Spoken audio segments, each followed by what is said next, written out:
Sa ika-12th showbiz anniversary ni Maris Racal ay sinelebrate niya ito sa pamamagitan ng pamamahagi ng ayuda sa mga jeepney drivers sa University of the Philippines. Pero hindi pinalampas at binatikos ng ibang netizens ang laman ng pinamigay ni Maris. Sa kabila ng pambabatikos ay marami din ang nagtanggol kay Maris. Anila, maging grateful na lang kung maliit man o malaki. It's really the thought that counts. Yes. Ayan.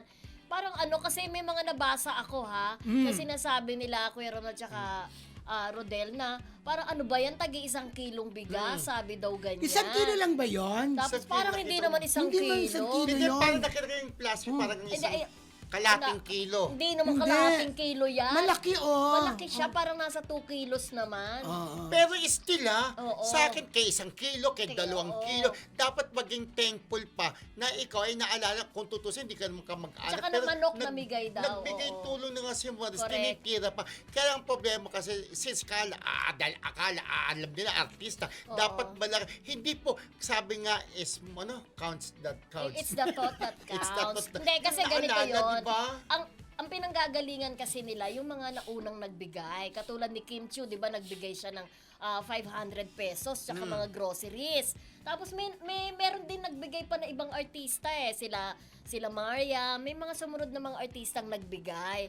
So talagang nakukompare nila. Ayan ang pabigas, ayun, grabe. 15 million ang kinikita, tapos 1 kilong bigas at 1 buong manok ang pinamigay. Pero- Amazing sabi nung isang basher. Oh, pero kung yun ang, May mga nagtatanggol yun lang ang naman. kaya niya, Yes, di ba? correct. At saka hindi naman 1 kilo yun sa tingin ko, Hindi naman 1 hindi 1 kilo. kilo yan. May kasama pa Betchay, manok, ilang kilo ba di yan sa palagay mo? But- Kasi bumibili si but- Betchay ng 2? Hmm. 3 siguro yun, 3 kilo? no? Kasi ang 1 Oo. kilo, napaka-konti lang, alam ko yan. But eh. still, Oo. di ba? Tingnan 2 daw to 3 kilos. Oh, still, ang dami naman binigay, hindi lang naman isang tao. Dapat maging thankful pa. Kaya lang mga bashers lang naman yung nagaganyan kay Maris. Dapat i-appreciate nyo po. Oo. Kahit maliit na tulong lang na ibigay, still tulong. Di ba? Tama, oo. Sabi nga kasi nakala daw nila tagi 1 kabang bigas. Kung sa dami naman po ng Ng mga tao. drivers na Oo. kaya nga hinati-hati yun para lahat mapagbigyan. Ang Mas dami marami ang pong tumanggap. umiikot na driver dyan sa may UP, di ba? Oo. Kung tigisang kaban, baka hindi niya mabigyan lahat. Oo, sige, sasakay, re-rent pa siya ng Tsaka magre-rent pa siya ng isang malaki ang Truck. katawan para magbigay. Oo. At saka mahal yung yung manok Oo. kasi Magkano 1 kilo? Oo, sa 1 Branded. kilo lang brand. Oo. Branded yung manok ka. Di ba, ayan, mag-inasal. Pwede na. Oo. Mahal Huwag mo yun. nang banggitin ko. Hindi ko lang nga binablot, kaya nga sinabi ko. Kasi nilagay pa dyan Ano niya yon, yung niya, sponsor Basta niya yon. sa manok na lang, sa Oo, manok. sa manok. O Kinain. sponsor pa pala. Oh, ayan, may hawak siyang free bigas actually. Free bigas na kandon. Nakaabang siya sa UP. So, ay appreciate na lang Oo. natin, 'di ba? Bilang part din ng kanyang anniversary. 12 Birthday, years na birthday pala. ba? 12 Sa years na showbiz. pala siya sa showbiz, no? Tama. Parang kailan lang. Pero alam mo, natutuwa ako kay Maris. Tuwa pa siya na nakakatulong siya, di ba? Para siya bata, nag-enjoy. Oo. Hindi naman dapat po tinitira po, nagnenega pa yung mga netizens. Dapat matuwa pa po na, still, magkano ba 1 kilong bigas? Kung 3 kilo yan, di nakatipid yung jeepney driver. Magkano na ba ang bigas ngayon? 60 Ay, Diyos ko, plus, 60 diba? plus. Ang binibili ko nga, ang mahal, Diyos me, sa Oo. Kristo. Ako hindi ko alam kasi 60 hindi ako pinakamababa. bumibili. Hindi. Kasi oo. ikaw meron ka ng kang palayan eh. bigasan, may palayan ka, may Oo. farm ka kasi. Ibig sabihin, may bukid Farm ka. talaga. Yun Oo. nga eh. Ibig sabihin, malaking bagay, lalong-lalo na sa mga jeepney drivers natin. Na Tulong. Oo, tulong yun. Yung 1 kilo, pang isang na nila yun, isang Isang kain na sa araw. pamilya. Tama ba yun? Hindi. 1 kilo, ay, tama ba? hindi. Tama ba 1 kilo, isang Oh, araw?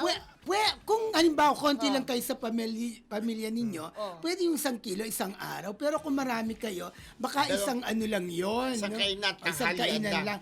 Anyway, alam mo, napakalaking tulong nun kasi nga, makakamenos, Oo. imbis na, di ba, ang driver, bumili pa ng sa araw na ito. May uwi Eh, siya. Oh, correct. May uwi siya Oh, sa nakatipid pamilya niya. siya. At Malaking tulong nakita na pa po nila yun. ng personal si Maris. Correct. Diba? At saka, kung bibili sila, mahina naman kita talaga ng mga jeepney drivers dahil na marami sila. Di ba? So yun, malaking tulong na rin po talaga. Huwag nyo nang question. At least, tumulong na si Maris. Baka, actually, na-hurt na si At Maris. saka yung mga nambabas, magbigay kayo ng bigas. Kung kayo, doon. kung kayo naman sabihin, nagagawa nyo ba, nagawa ni Maris, di ba? Oo, pero batiin na natin yung mga nandito. Sila Yes. Nympha Stevens ng Auckland, New Zealand. Beck Vasquez, good morning, mga kamarisol. Lorna Anselmo, hello. Hi, Lorna Ate Torres, Lorna hello. Anselmo. Hi, Ate Lorna. Watching from Sedona, Arizona, nakabakasyon. Yes. Si Lorna, enjoy my friend. Ayan, Carmen Dolalas. Hello mga gorgeous Marisol Academy host at sa mga Kim Pao ko watching from New York. Si Martina Freeman, hello po sa inyong tatlo, watching from Florida. Yes, hello din daw mula kay Ate Tess Insyong, Mami Amores, Ate Carmen Dolalas, Ate Evelyn Chu, Ate Lina Morena, si Ate Remy Nidoy. Mami Amores, kanina nagchikan kami over the Hi. phone. Hi, Tinatanong Mami niya Amores. talaga yung May blind tanong, no? item. Oo. Beck Vasquez nandyan na Hi, rin, BFF, Beck Vasquez, at Oo. saka sa Losang Dasbia, hello. BFF Beck, Elena Hernandez, good morning Kamarisol Academy. Hi,